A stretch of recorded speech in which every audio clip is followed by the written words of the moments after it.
Vamos a comenzar con el versículo que comenzamos la semana pasada para concentrarnos en el tema que estamos viendo, que es la adoración a nuestro Dios.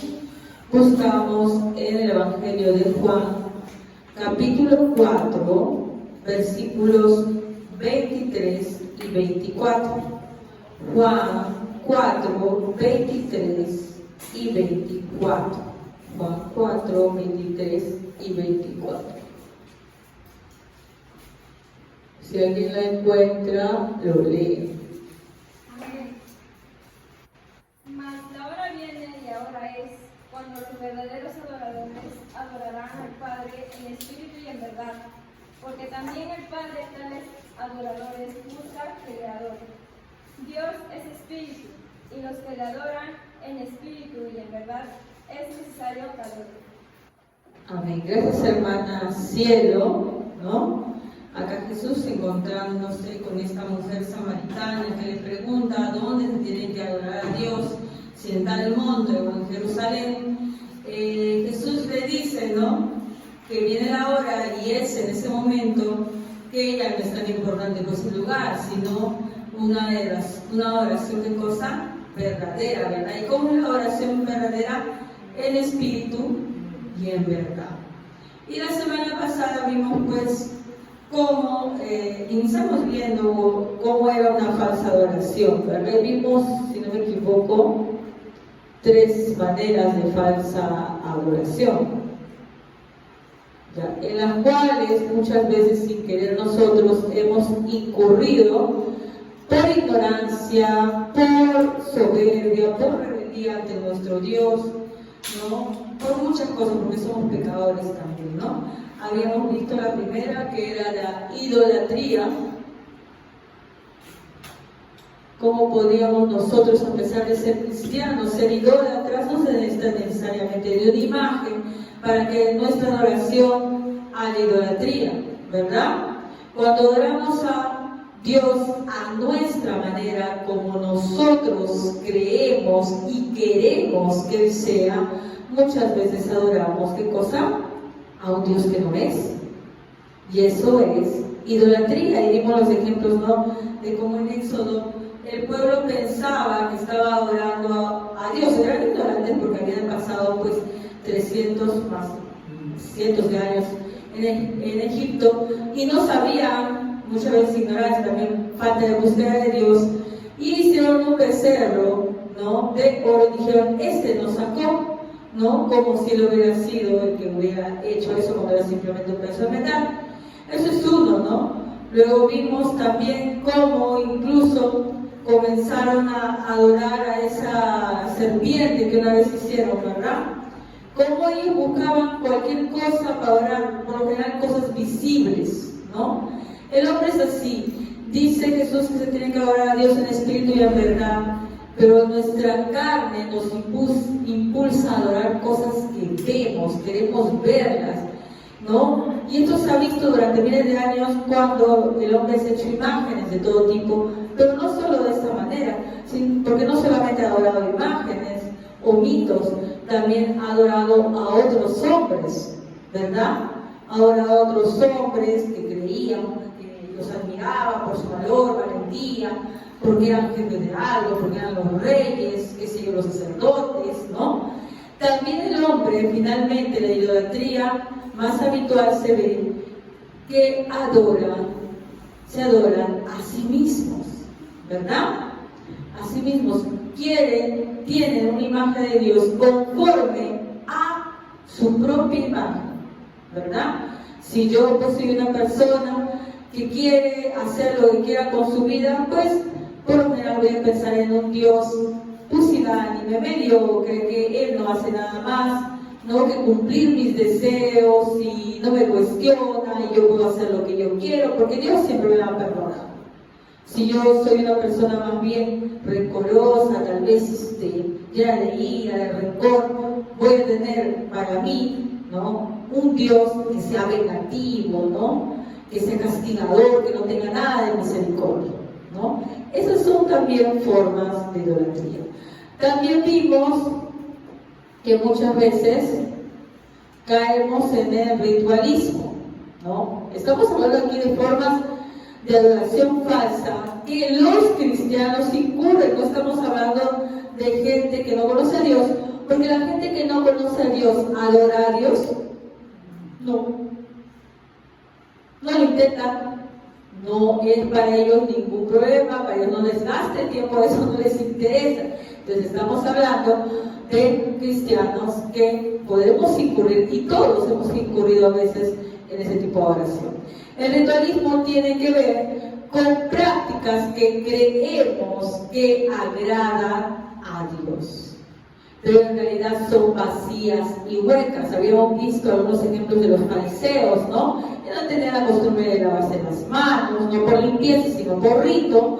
Ellos no tenían la costumbre, pues, también de ayunar, pero no porque creyeran, ¿no?, que el ayuno es un arrepentimiento para acercarse a Dios, sino simplemente porque era una costumbre, ¿no? Y nosotros como cristianos también a veces incurrimos en eso. ¿Cómo?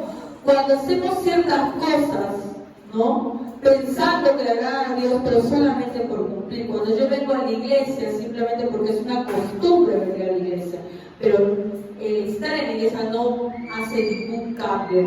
Si llegué molesta con alguien, salgo y sigo molesta con esa persona. Esa es una persona que solamente ha practicado un rito, no ha adorado a Dios. ¿Por qué? Porque una persona que ha adorado a Dios y viene aquí en la condición que hemos venido, porque ninguno viene aquí bien, ¿ya? Puede venir con muchas cosas, tristeza, angustia, cólera y todo lo demás, pero de aquí debe salir diferente, porque ha tenido un encuentro con su Dios, ¿no? Y si ha sentido alguno de esos, ha experimentado algunos de esos sentimientos, ¿qué va a pedir? Aquí, si realmente adora a su Dios, va a pedir perdón, va a pedir que Dios cambie su corazón, ¿verdad? Y por lo tanto, si está en una verdadera oración, de aquí, de la iglesia, va a salir con una nueva actitud, ¿verdad? Pero si sale igual, con la misma cólera, con la misma preocupación, no sabe ni de lo que se ha hablado, no sabe si he cantado, nada, es que solamente estuvo en un rito, nada más. Y el rito es simplemente algo, como repiten con los animalitos, como un lorito que repite lo que tú has enseñado, como los monitos que aprenden a hacer moradas, pero son vacíos y huecos. Otro ejemplo que vimos de falsa oración son las supersticiones, ¿verdad? Ahora uno puede decir, no, por Dios, como los cristianos vamos a ser supersticiosos. Nosotros estamos fuera de las cosas, ¿no? Yo no paso el huevo a nadie, yo no tengo los matoneros, ¿no? Me da miedo, no me importa pasar por debajo de una escalera, o se rompió un espejo, no me hagan tener una mala suerte. Los cristianos no creemos en eso, aunque decir que algunas personas, la verdad, que si tienen un poco de esas cosas, ¿ya? Pero ¿a qué nos referimos con supersticiones? También los cristianos pueden tener supersticiones, sí, cuando piensan que ciertas cosas que hacen para Dios, por decirlo de alguna manera, les provee algo bueno, ¿verdad? Entonces, si yo hago tal cosa, por eso me va a ir bien. Entonces haciendo algo por obediencia o por amor a Dios, sino simplemente porque quieres disfrutar, ¿no?, de los beneficios. Uy, salí de mi casa sin orar, no tengo que orar.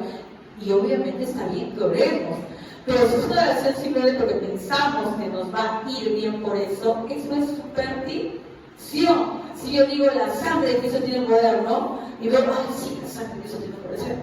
Como si fuera un hechizo, como si fuera la magia, el mismo Harry Potter está conocido ahora, ¿ya? Es también superstición, ¿no?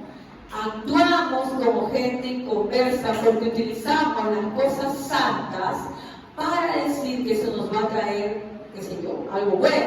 Yo cargo mi Biblia para todos lados, ¿por qué? ¿Para que me protege? No, ¿verdad? Porque eso también es superstición. La Biblia es un libro para, como cualquier otro, si es que no lo lees, si es que no lo practicas. De nada te sirve que tu cartera esté la Biblia, no digo que esté mal que tu cartera la Biblia, si es que no practicas lo que dice en ella. ¿No? Como había una vez a una iglesia que dice que ellos para fundar su iglesia habían agarrado la Biblia y habían hecho un hueco y lo habían enterrado diciendo que ese era el cimiento de la iglesia. Eso prácticamente parece una práctica de brujería, hechizo, qué sé yo, ¿no? Esto en sí son solamente hojas, hermano, hojas. Si es que no está en tu vida, si es que no lo practicas, no sirve de nada. El cargarlo incluso y el poder salir orgulloso por la calle con tu Biblia, si es que no practica lo que está en esa Biblia, más bien avergüenza el Evangelio. No estoy diciendo para nada que sea malo, diciendo, ay, no, si le han dicho que vamos con nuestra cosa común. No he dicho eso. Simplemente que si tú estás cargando la Biblia, pero no te comportas como esa Biblia dice, no evidencias en tu vida lo que esa Biblia dice, más bien dejan mal el Evangelio. ¿Ya? Porque la gente ve y dice, mira, está cargando su Biblia, pero es de tal cosa. Pero se pelea con todo el mundo, pero hace no sé qué, es un rasgo, es un chico. Entonces, tengamos cuidado con ello. Todavía vamos a seguir con formas, no tanto formas incorrectas, sino las causas de una falsa adoración. Vamos a comenzar entonces ahora sí. ¿Por qué existe esto? Y vamos a ver algunos casos, si nos alcanza el tiempo, no sé si podemos terminar con todo, de una falsa adoración que no agrada a Dios. Vamos a ver un primer caso desconocido.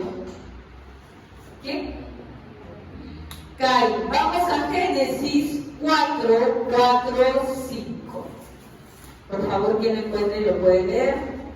Génesis 4, 5. En voz alta, ¿ya? Amén.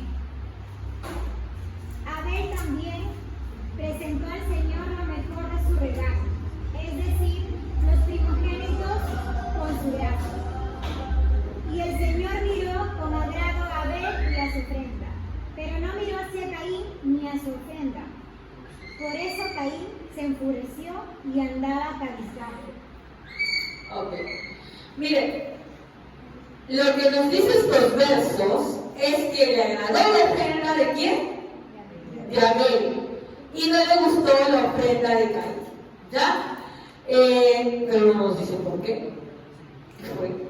¿Por qué no le agradó? Y hay mucha especulación al respecto. No podemos sacar de la palabra de Dios, no inventando, ciertas cosas por las cuales no le puedo agradar. Bueno, vemos que es una ofrenda diferente. Por un lado está que Caín le trae de los frutos de la tierra.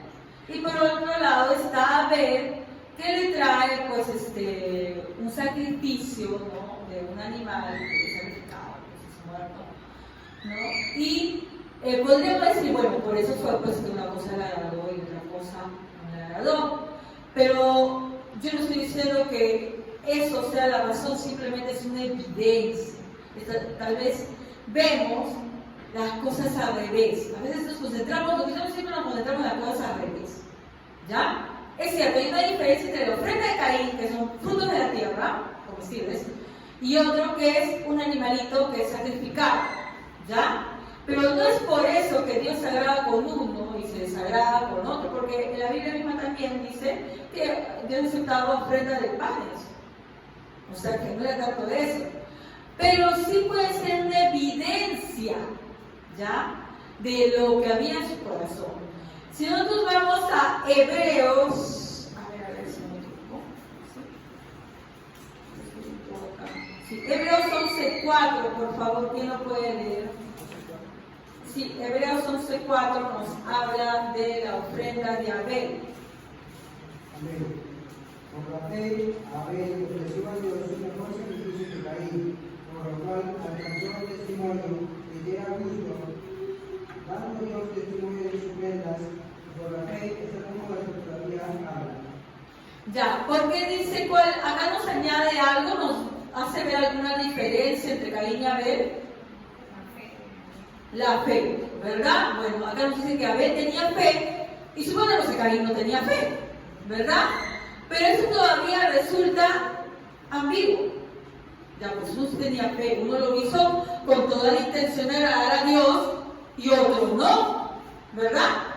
Nos está diciendo, uno tenía la intención de ser agradable a Dios y el otro no. Pero ¿de dónde estamos especulando esto? Si nosotros volvemos de nuevo a Génesis, ya donde habíamos leído, nuestra hermana, ¿no? La hermana leyó, ¿verdad? Vamos a leer desde el versículo 3. Tiempo después, Caín presentó al Señor una ofrenda del fruto de la tierra. Abel también presentó al Señor lo mejor de su rebaño, es decir, los primogénitos con su grasa.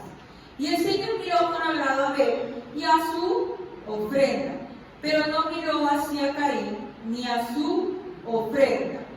Por eso Caín, ¿qué le pasó? Y su semblante cambió, decayó, ¿verdad? Ahora, la Biblia nos describe cómo es que se observó esto, ¿no? Que le agradó uno o no. Algunos dicen pues que las ofrendas que eran agradables a Dios eran consumidas por fuego, que nadie encendía, si no eran consumidas por fuego, por eso podemos especular. Pero vemos en la actitud de Caín algo que nos puede decir qué es lo que estaba pasando dentro del corazón de Caín. ¿Cuál fue su actitud cuando su ofrenda no es recibida? Y su semblante decayó. ¿Ya? Cuando uno se presenta ante Dios, ¿con qué actitud debe ir? Humildad. Cuando yo escucho una prédica, y ahí ustedes miren, esto es bastante duro, pero a mí me ha pasado mucho aquí. Cuando yo escucho una prédica, vengo aquí por acá hermanos, venimos obviamente a escuchar la palabra de Dios, sí, pero lo principal, incluso que eso, es que nosotros venimos a adorar. Adoramos escuchando la palabra de Dios, por si acaso, es una forma también, ¿ya? Pero cuando yo vengo, por ejemplo, acá, y la palabra de Dios me redarguye, puede ser que uno venga con toda la actitud de humildad, ¿no? Y Dios acepta, ¿no? Esa ofrenda, porque ha venido con un corazón quebrantado, porque la palabra lo dice, ¿no? Que Dios no menosprecia al corazón contrito y humillado. Pero supongamos que tú no viniste con una buena actitud. Y la gran mayoría de veces, hermanos, cuando venimos a la iglesia, no venimos con una buena actitud. La gran mayoría de veces. Muchas veces venimos aquí preocupados, molestos, ay ya me tengo que ir. Pero no con esa actitud de que voy a alabar a mi Dios, tengo un encuentro con Él, quiero adorarlo, estoy agradecida por todo lo que Él ha hecho por mí, porque sin Él yo no sería nada, por el gran sacrificio que hizo con el Jesucristo, sin el cual yo estaría perdido. ¿Así venimos siempre? Venimos aquí, miren, los que vienen así, y a veces, sí, podemos venir así, puede ser que nos haya pasado, Dios haya trabajado algo en nuestro día a día, que nos ha hecho venir con una actitud totalmente humilde, pero no es frecuente. Entonces, cuando venimos con una actitud humilde, ¿qué hace Dios? Recibe esa ofrenda, esa oración como olor fragante, algo agradable. Pero puede ser que no, que la mayoría de veces nosotros venimos con una actitud que desagrada a Dios. ¿Ya? Veamos a Abel como el primer caso. Alguien que vino con una actitud humilde, ¿ya? Con deseo de agradar a Dios. Tal vez por lo que pasó, qué sé yo, pero viene totalmente humilde hacia Dios en arrepentimiento. Y veamos a Caín como la gran mayoría de nosotros cuando venimos, pues con cualquier tipo de actitud, ¿ya? Entonces tú escuchas la palabra. Y supongamos que justo la palabra te cae ahí, justo donde está la herida, ahí te mueve. ¿Cuál sería la actitud correcta? Escuchaste la palabra y la palabra redarguye, desgarra en tu corazón, desgarra esa parte justo.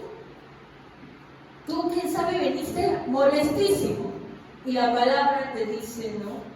Que a Dios se le adora.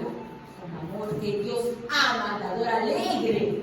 Y no, por eso no nos refiere solamente a las ofrendas, por si acaso. A la hora alegre quiere decir que nuestra adoración tiene que ser con una disposición de estar felices de entregar a nuestro Dios.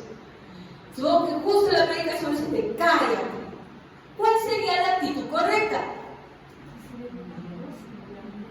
En ese momento, recapacitar y aceptar. No es decir a la pastora, al pastor, a la pastora, a la persona, no.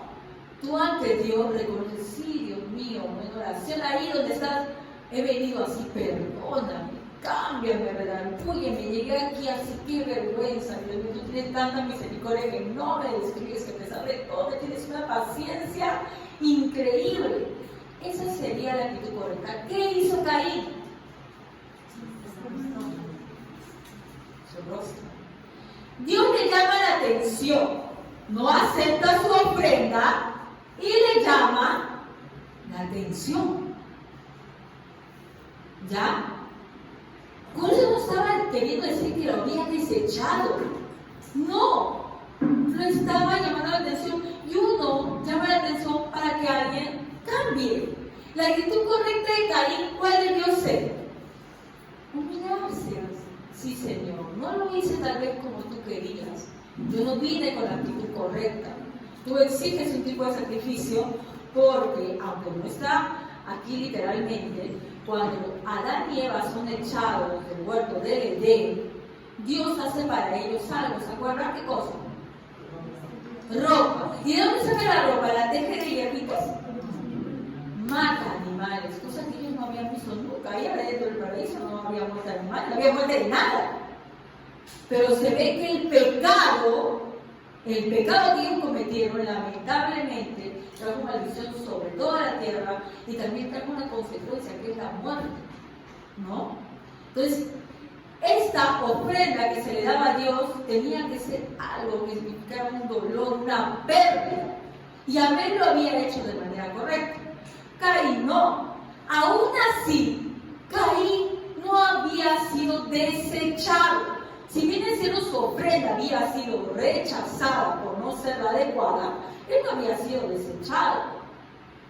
Pero lo que le molesta a Caín, uno, es que ve a su hermano que su ofrenda sea recibida y lejos de él cambiar la actitud, pensar, pero ¿por qué será que habré hecho mal? Y más aún cuando Dios después directamente le habla, lejos de eso no. La palabra nos dice que Caín se molestó y su rostro cayó. Y volvemos al ejemplo actual porque no nos quedamos con eso.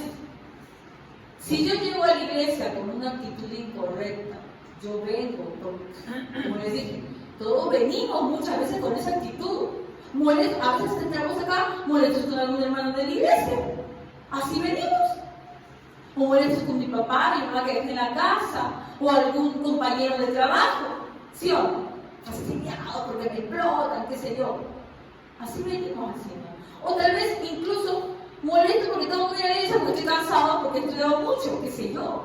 O porque estoy cansado del trabajo, porque me trae a la fuerza. A todos, la gran mayoría de nosotros, si no es casi todos, venimos con esa actitud de Dios. Y Dios nos habla, nos redarguye. Y nuestra actitud debería ser la de humildemente someternos a Él y decir, Dios mío, sí, yo he venido así, con una ofrenda que es desagradable a ti, con algo que no es lo que tú me pediste, pero yo acepto y en este momento quiero agradarte, Señor. Pero la actitud de Caín se amarga. Y luego, si seguimos avanzando, el Señor en el versículo 16 le dice, entonces el Señor le dijo, ¿por qué estás tan enojado? ¿Por qué andas cabizbajo? Si hicieras lo bueno, podrías andar por la frente en alto. Pero si haces lo malo, el pecado te acecha como una fiera lista para atraparte. No obstante, tú puedes dominarlo. ¿Por qué le dice esto? Porque él había venido con una actitud incorrecta a adorar a su Señor, con una actitud de soberbia, quería hacerlo como él quería. Dios te llama la atención, no recibiendo su ofrenda. Y él, lejos de humillarse, se molesta. Y como obviamente se da cuenta que con Dios, que se iba a molestar con Dios y le iba a recriminar a Dios, que no pasaba a ir fulminado. ¿Ustedes con quién se desfoga? Yo cuando leí esa parte digo, no somos así nosotros. No somos así nosotros como Caín. Y estoy incluyendo en el asunto. Porque muchas veces venimos a la iglesia con la ofrenda incorrecta, con la actitud incorrecta, totalmente molestos, con no sé con qué problema que tengamos. Y el que paga, pato, es el hermano. Esa prédica no se entendió. ¡No! El verdadero adorador, hermano, no necesita de muchas cosas para adorar a Dios. Él adora.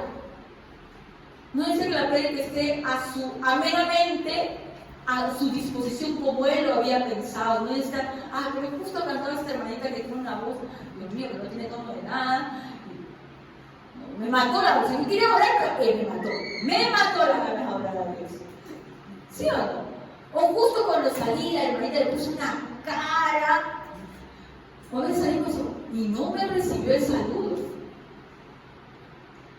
¿Te das cuenta?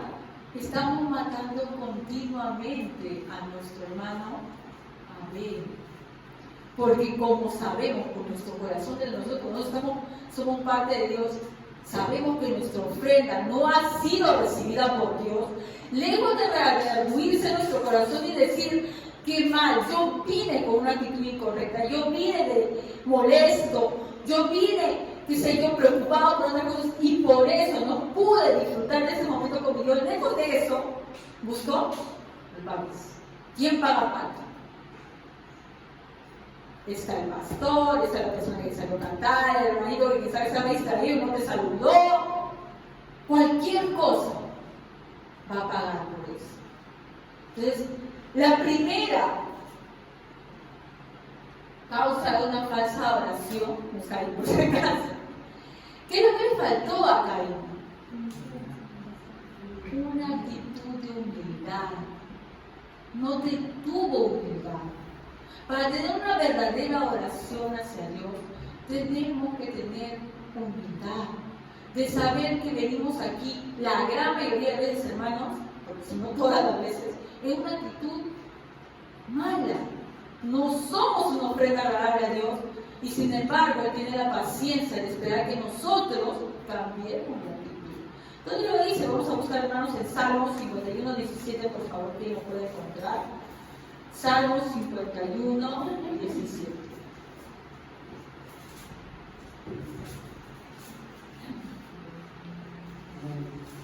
¿Qué dice? El sacrificio de Dios puede destruir contigo, con corazón contigo y Dios puede despreciarse. ¿Qué dice que no desprecia a Dios? ¿No? La gran mayoría de veces, hermanos, no venimos así a su Dios. Salmo 51, 17. Pero si la palabra nos redarguye el corazón, en ese momento, pues, es como si Dios nos hablara. Y en ese momento tenemos que humillarnos a Dios. Señor, perdóname por cómo vine. Perdóname porque vine con una actitud inadecuada, vine molesto, vine quejando. Y ayúdame a presentarte una ofrenda como a ti realmente te agrada. Vamos a ver otro caso, hermanos. Estos son dos hermanos, Nadab y Abiú. Algunos se acuerdan de ellos. ¿Se acuerdan de ellos? Vamos a ir a Levítico 10, 1 y 2. Levítico 10, versículo 1 y 2. Levítico 10, versículo 1 y 2. El que les cuente, por favor, lo lee en voz alta.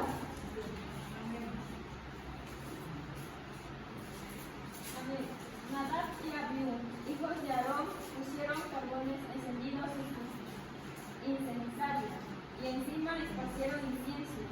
De esta manera desobedecieron al Señor al quemar ante él un fuerte bocado diferente al que le había ordenado. Como consecuencia, un fuego ardiente salió de la presencia del Señor y los consumió por completo y murieron ahí ante el Señor. Ya. Cuando a mí me gustaba mucho cuando era pequeña leer los libritos de las historias bíblicas, pero había algunos que yo no entendía.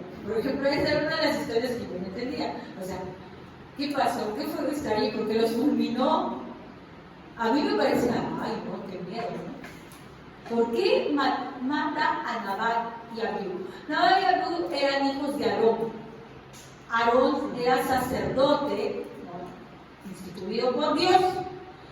Aarón tenía 4 hijos, Nadab, Abiú, Itamar y me falta uno, Eleazar, si no me equivoco. ¿Ya? Y todos ellos habían sido consagrados para servir en el tabernáculo, ¿no? Ellos estaban construidos ahí. Y Dios enviaba, había un fuego que ardía siempre ahí, era un fuego que Dios encendía. Y estos hombres habían ingresado con otro fuego, no sé qué habían encendido ellos, ya de dónde lo habían encendido, y lo ponen dentro del tabernáculo e inmediatamente son fulminados. ¿De qué manera? Se queman. Dios los quema en un instante, ¿no? Entonces, ¿qué es lo que pasó con Nadab y Abiú? Y luego a Aarón, cuando, ¿no?, de esto se le ordena no llorar por sus hijos, no guardar el luto, porque él había sido sacerdote consagrado y tenía que demostrar que aceptaba la voluntad de Dios. ¿Ya? Así que es una historia, espero que bastante tremenda y perturbante. Entonces yo me preguntaba, ¿por qué será? ¿Qué pasó realmente? ¿Por qué Nadab y Abiú fueron consumidos? Si nosotros seguimos leyendo, vamos a ver qué pasó. ¿Ya? Entonces ya murieron Nadab y Abiú. Y luego de esto, si avanzamos hasta el versículo 6, ¿ya? Le va a decir lo siguiente, mira, 6, 7, 8. El versículo 8, perdón, dice: el Señor le dijo a Aarón: ni tú ni tus hijos deben beber vino ni licor cuando entren en la tienda de reunión, pues de lo contrario morirán. Este es un estatuto perpetuo para tus descendientes. ¿Qué había pasado? ¿Qué había pasado, hermanos? ¿Qué nos dice aquí? Habían bebido licor. ¿Y el licor qué hace, hermanos? Te embriaga. Y cuando estás embriagado, ¿sabes lo que estás haciendo? Yo creo que si Nadab y Abiú hubieran estado tal vez sobrios, no se les hubiera ocurrido ofrecer fuego extraño, ¿verdad? Pero había sido una falta total de reverencia. Ahora, no sé, pero estaban como muchas veces he visto cuando veo las noticias, ¿no? Atropellan a alguien y sale después el conductor todo ebrio, ¿no? Y dice, oye, no la visto que he matado a alguien. No, pero que estaba tomado, pues no tengo la culpa porque yo estaba tomado. ¿Eso es una disculpa? O más bien no es que le suma castigo. Porque el ser un conductor y conducir ebrio, una cosa es que yo atropelle a alguien por un accidente, ¿no? Un accidente, bueno, no sé, qué sé yo, se me cruzó, o mis frenos se vaciaron, algo mecánico, ¿no? Y otra cosa es que yo, ser racional, tome sabiendo que voy a manejar y puedo matar a una persona.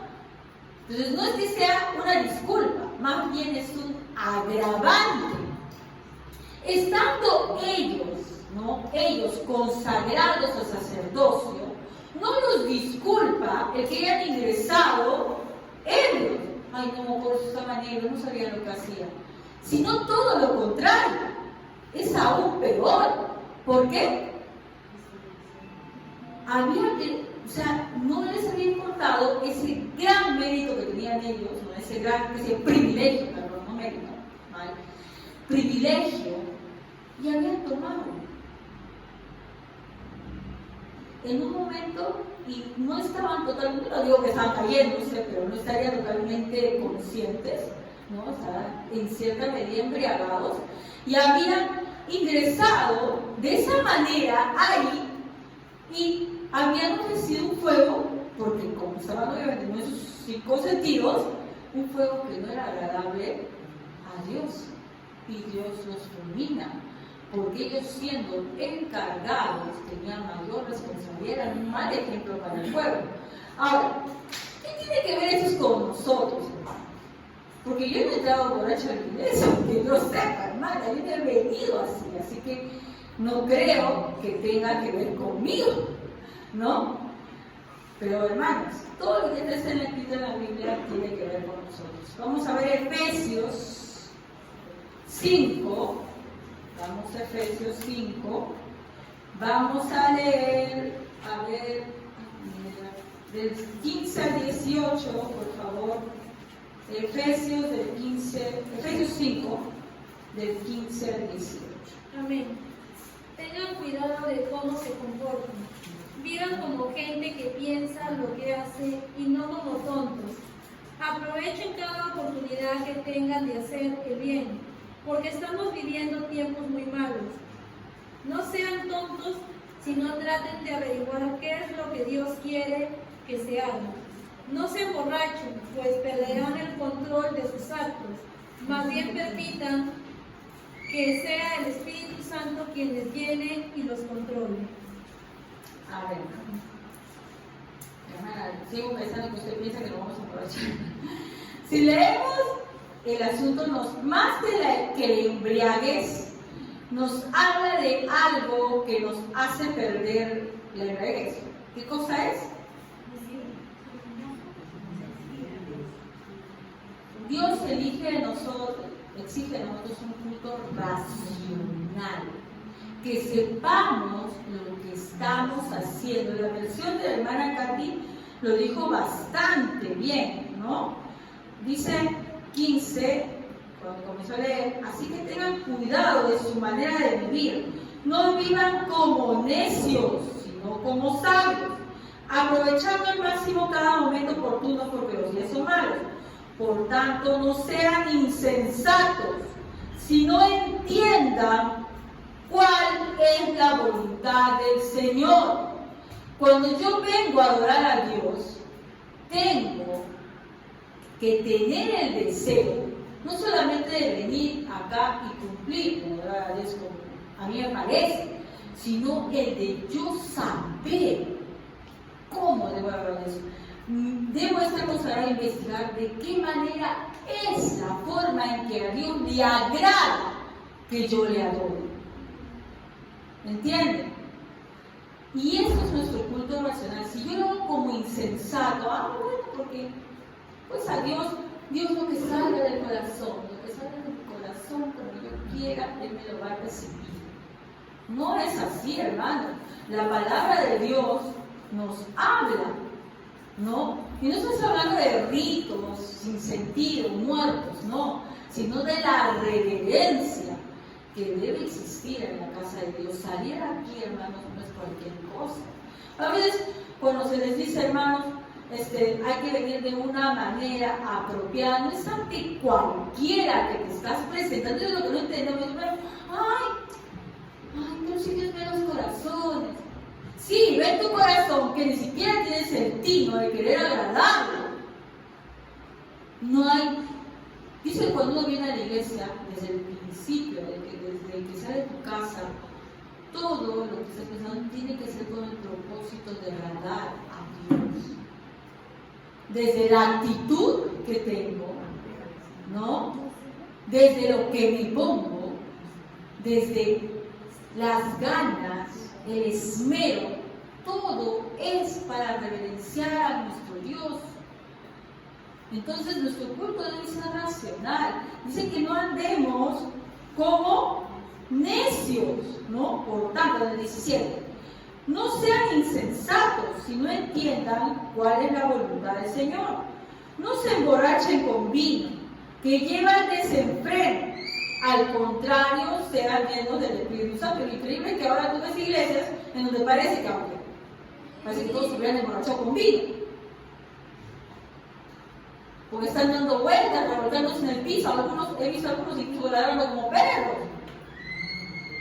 ¿Eso será agradable a Dios? No. Es una falta de reverencia hacia Dios. Una falta de reverencia. ¿verdad? Anímense unos a otros con salmos, himnos y canciones espirituales. Canten y alaben al Señor con el corazón, dando siempre gracias a Dios el Padre por todo en el nombre de nuestro Señor Jesucristo. Y acá dice un subtítulo que dice deberes conyugales, pero recuerden, la Biblia no fue escrita con subtítulos. Esto es algo fluido.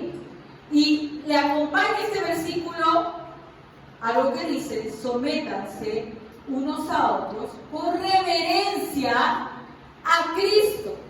No, a mí no me van a mandar. ¿Por qué yo voy a venir? Porque el pastor dice que venga así, yo voy a venir así. Yo voy a venir como yo quiero. Sométanse unos a otros por reverencia, dice acá mi versión, dice, por reverencia a Cristo. ¿No? Entonces, cuando venimos aquí, tiene que ser en una actitud reverente ante nuestro Dios.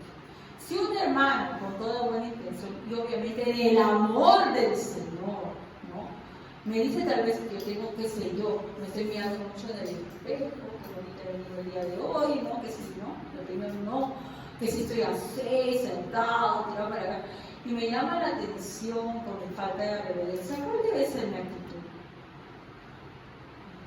¿No? Más que de temor hacia el hermano, es de que, oh, sí, perdón. No sé si alguna vez les ha pasado a ustedes que se han dado cuenta que están sentados incompuestamente en algún lugar. Yo a veces me he dado cuenta, ¿no?, que a veces estás en una reunión y te sientas bonito, ¿verdad? Porque te das cuenta que esa es una reunión importante.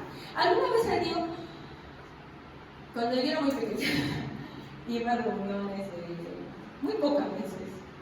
No tenía muchas cosas que ponerme. Me daba vergüenza, ¿no? Si mi zapato se abría, ¿alguna se les abría el zapato? Sí. Ahora existe el Superglue y es una máquina, ¿no?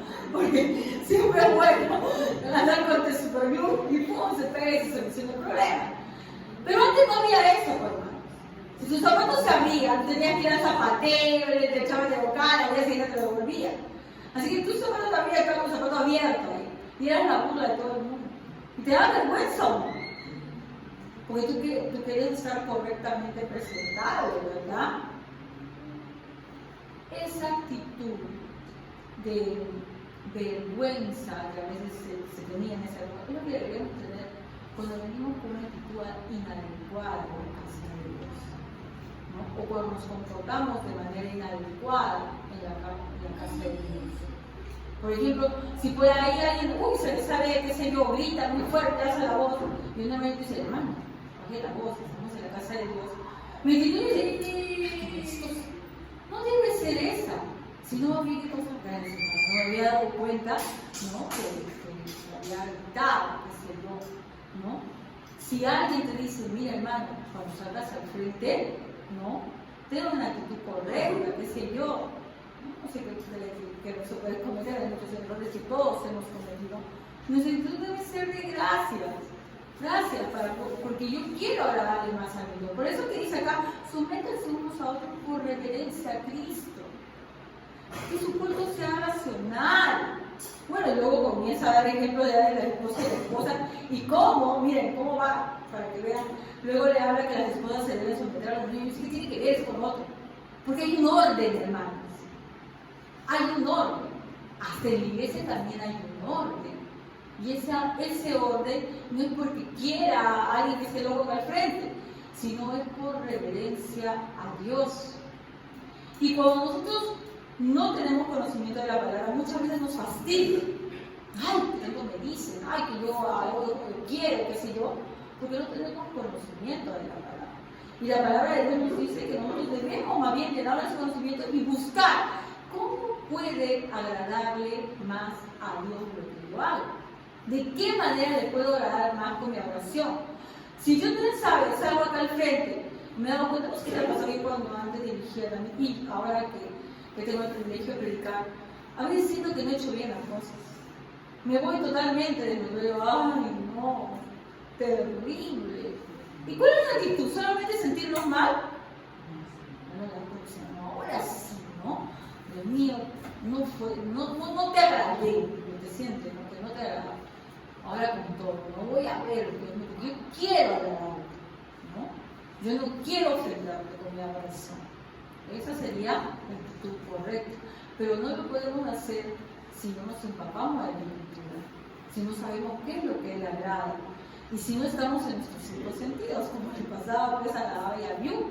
Habían tenido tan poca reverencia a la casa de Dios, que habían entrado ahí según ellos a ofender, porque miren, ellos pensaban que por derecho, ¿no? Ya somos hijos de Aarón, ya no somos sacerdotes, por lo tanto nosotros tenemos el privilegio de entrar. Y no se dieron cuenta, ¿no?, ante quién estaba, y lo pagaron con su vida. Por eso es muy importante, hermanos, que cuando estemos aquí no estamos ante una persona importante o ante una estrella, estamos ante Dios. Y debe haber un temor reverente con las cosas que hacemos en la casa de Dios. Incluso, hermanos, con las cosas que pensamos en la casa de Dios. Porque yo no veo los corazones ni los cerebros, pero hay un Dios que sí. Pero, hermano, a veces lo pensamos. Pero si nos buscamos concentrar, Dios tiene misericordia a nosotros. Pero si estamos, le damos, sí, la hermana ve cómo mueve su boca, pero no sé qué está diciendo. ¿Ya? Entonces acá lo que le faltó a ellos fue, ¿qué cosa? Falta de reverencia. Porque no estaban conscientes. Y esa falta de conciencia fue culpa de ellos por haberse embriagado. Como es culpa de nosotros el no tener reverencia cuando no aceptamos nosotros los consejos o cuando no leemos la Escritura para agradarle más a Dios. Nos queda poco tiempo, no sé si me va. Bueno, vamos a ver uno más, nos faltaron varios más, continuaremos la próxima semana. Hay uno más que es, no me falta uno que es que reúne todos los defectos de todos los demás. Pero vamos a ver un ratito a Usa. ¿Qué es eso?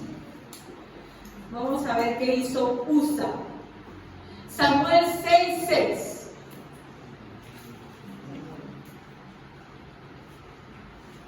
Ese va a ser no vamos a casar mucho tiempo. Es el primer Samuel. No, déjame ver, me he equivocado. A ver, déjame de segunda de Samuel 6:6. Segunda.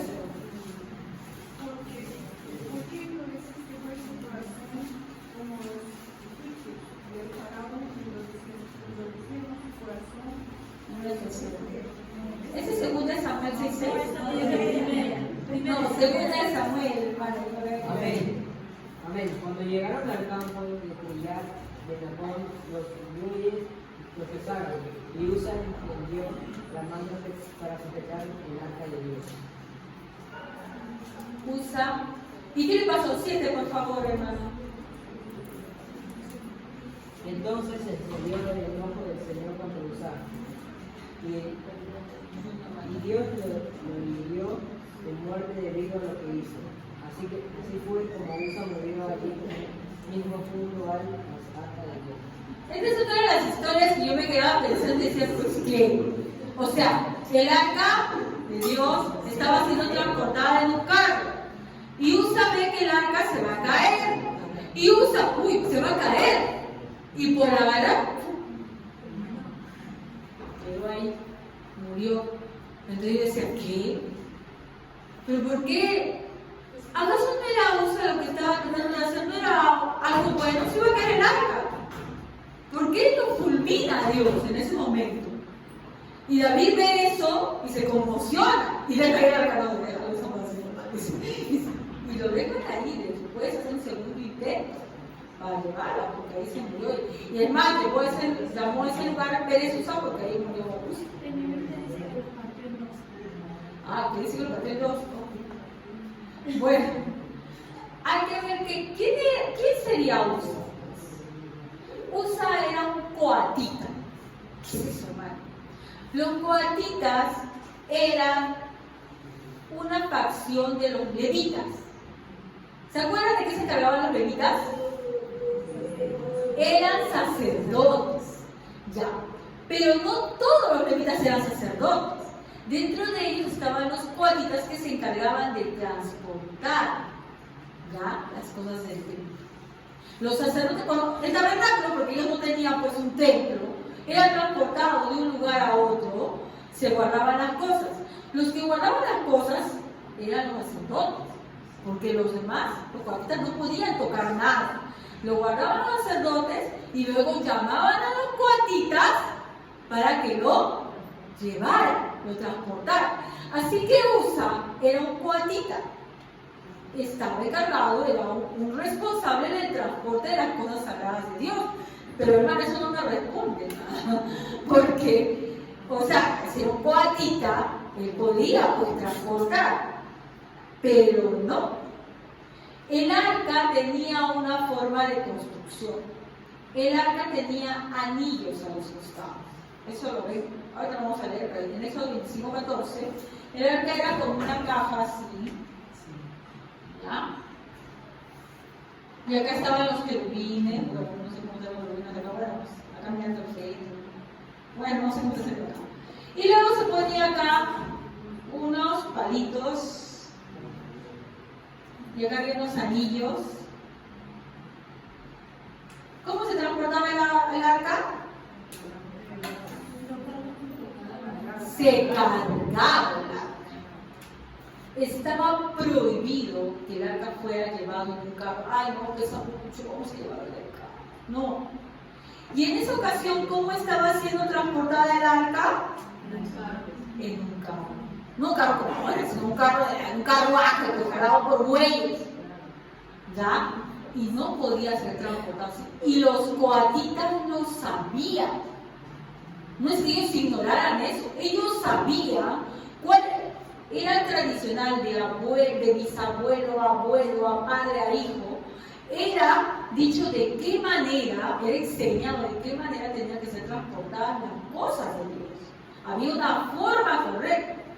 Incluso también la Biblia nos habla de cuando Moisés distribuye carros para el transporte, le da a todos los descendientes de los levitas, pero a los de los coatitas no le da ningún carro porque ellos tienen que transportar todo cargado. Acá lo tengo, dice, a ver, y cuando acabe Aarón y sus hijos de cubrir el santuario y todos los utensilios del santuario, cuando haya de mudarse del campamento, vendrán después de ellos los hijos de Coat para llevarlo, pero no tocarán cosas santas, no sea que mueran. Estas serán las cargas de los hijos de Coat en el tabernáculo de reunión. O sea, ellos no podían tocarlo hasta que estén muertos y, ¿qué cosa? Si no iban a morir, tenían que cargarlo. Eso está en Números 4:15, por si alguien quiere saber. ¿Ya? Eso que acabo de leer está en Números 4:15. Ajá. Y en Números 7:9 dice que Moisés le dio bueyes a todos, pero a los hijos de Coat no les dio, porque llevaban sobre sí en los hombros el servicio del santuario. Así que nada de facilidades para ellos, ellos tenían que cargar. ¿Ya? ¿Por qué sería esto? Los estudios de la Biblia dicen que es que Dios quería que ellos sientan la carga, ¿no? Que significa el servicio hacia Dios. Bueno, eso es lo que dicen algunos comentaristas.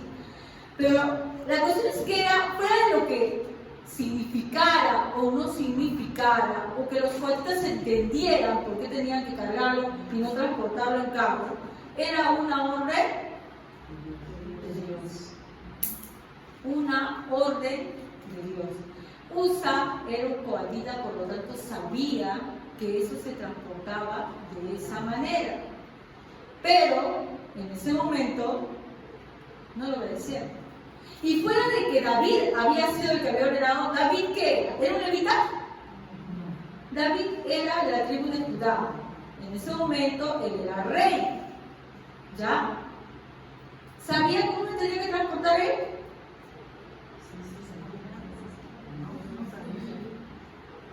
Dice que se conmocionó cuando Usa murió.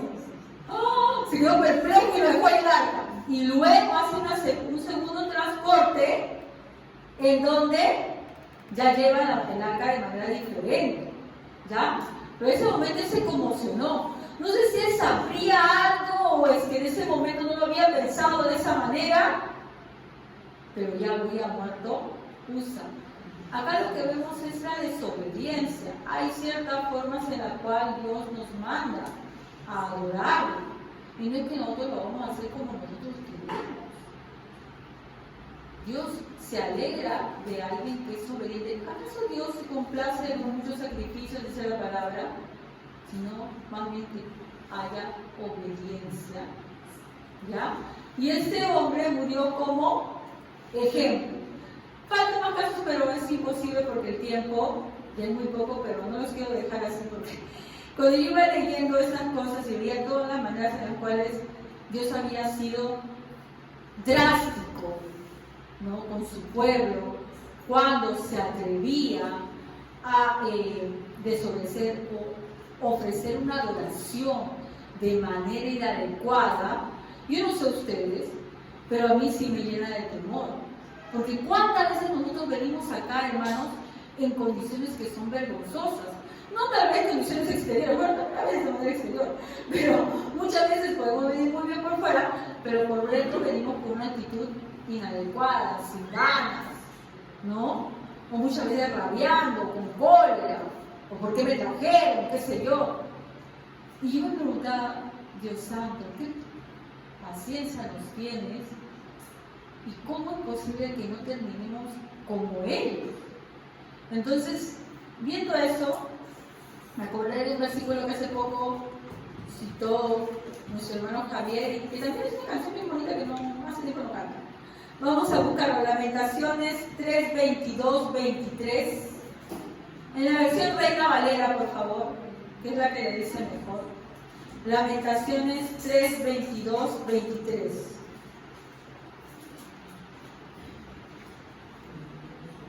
Ajá.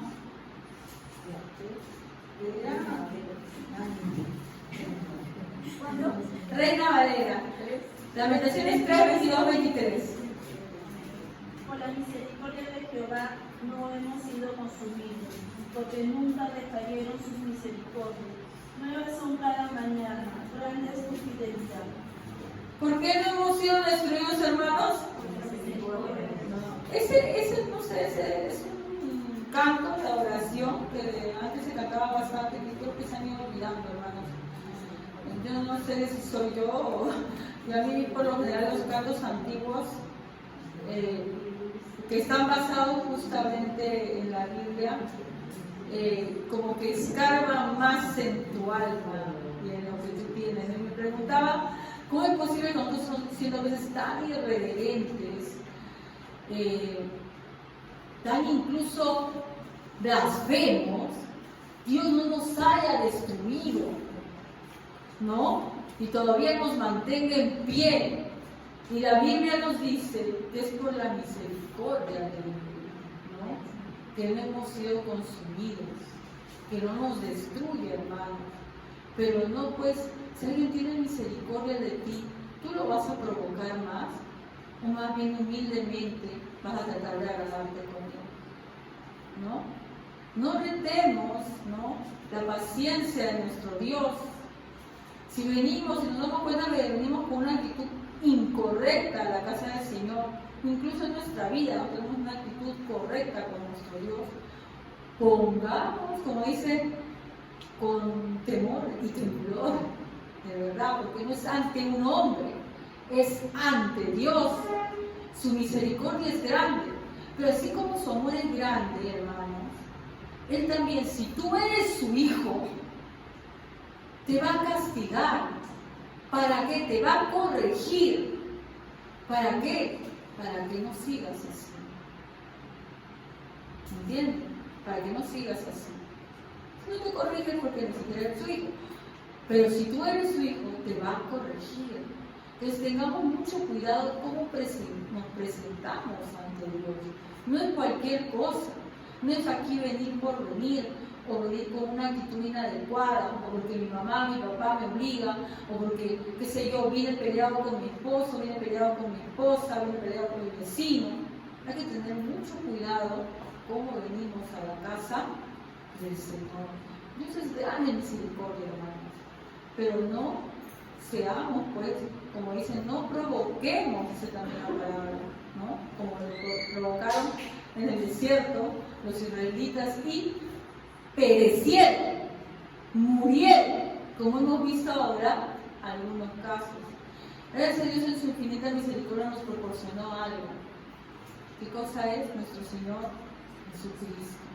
Si en nuestro corazón nos hemos dado cuenta que muchas veces hemos sido ofensivos con Dios, acudamos a Él.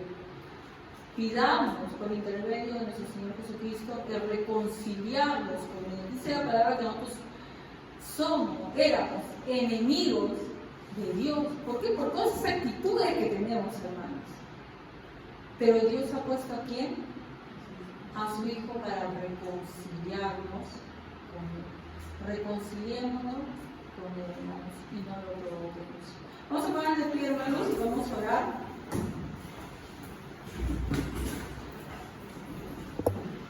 Padre amado, Padre bendito, ten misericordia.